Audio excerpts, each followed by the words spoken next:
Halo, selamat bergabung lagi di channel Fokus SNMPTN, channel yang membahas tentang hal-hal seputar SNMPTN.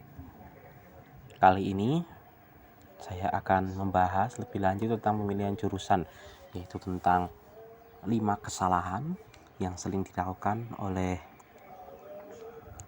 peserta SNMPTN yang membuat peluang mereka lolos menjadi semakin kecil dan bahkan dapat membuat mereka tidak lolos di SNMPTN tahun tersebut.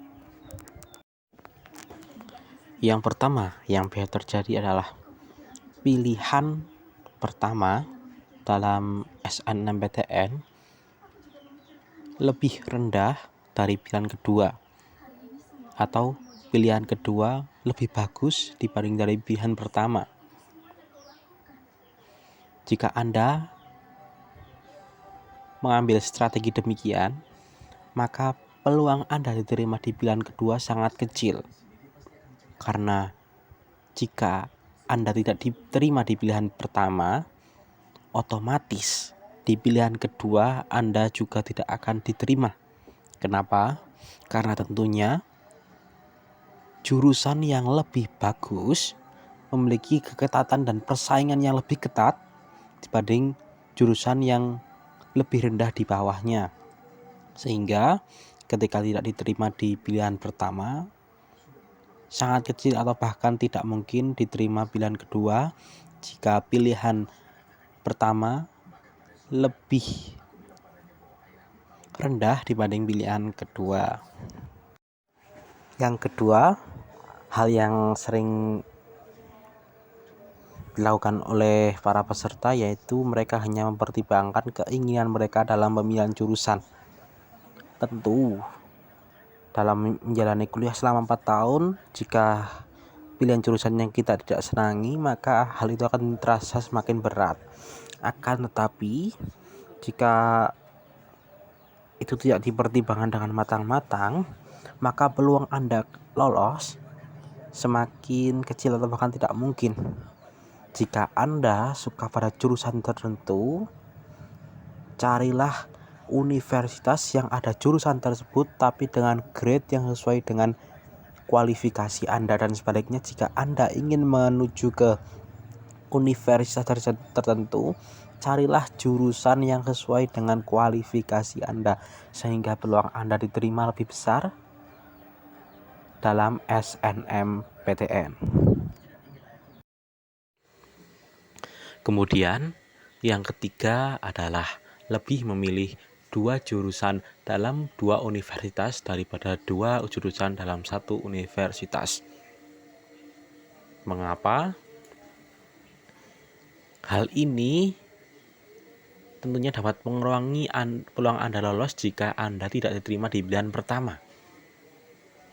Karena beberapa universitas tidak mau dinomorduakan. Yang tentunya jika Anda menomorduakan universitas dalam pilihan jurusan yang kedua, peluang Anda diterima sangat kecil atau bahkan sangat kecil. Apalagi jika pilihan jurusan yang pertama lebih rendah daripada pilihan jurusan yang kedua, maka peluang Anda lolos masih sangat kecil. Yang keempat, kesalahan yang sering dilakukan oleh para peserta SNMPTN adalah kurang mempertimbangkan faktor sekolah dalam pemilihan jurusan maupun pemilihan universitas. Mengapa? Pengaruh faktor sekolah sangat besar dalam diterima atau tidaknya seorang siswa di universitas tertentu. Pengaruh alumni, pengaruh akreditasi maupun masuk atau tidaknya sekolah asal peserta dalam top 1000 LTMPT nilai UTBK memiliki pengaruh yang sangat besar terhadap diterima atau tidaknya kamu. Tidak semua universitas menerima siswa dari jalur SNMPTN yang belum ada alumni di universitas tersebut tahun-tahun sebelumnya. Jadi lebih banyak cari informasi mengenai mana saja universitas yang banyak alumninya dari sekolah asal Anda, sehingga peluang Anda lolos semakin besar di universitas yang Anda tuju.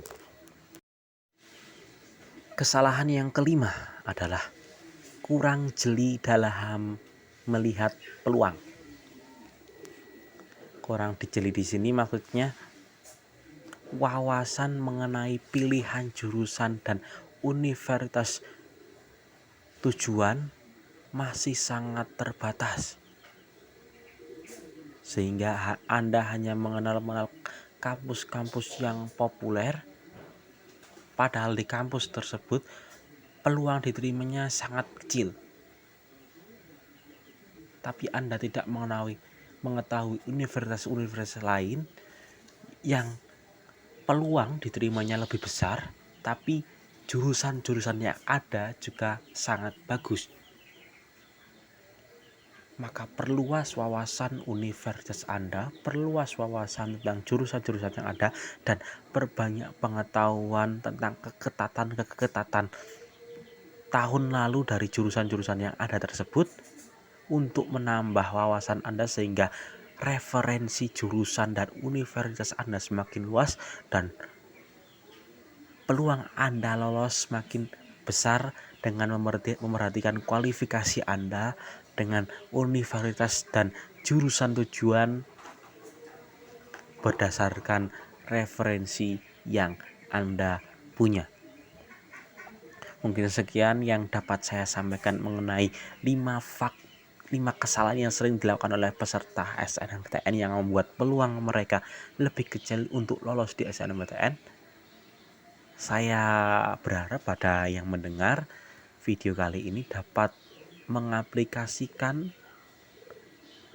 seluruh informasi yang telah saya sampaikan dalam video ini, yang tentunya akan berdampak positif terhadap diterima atau tidaknya Anda di jurusan SNMPTN nantinya.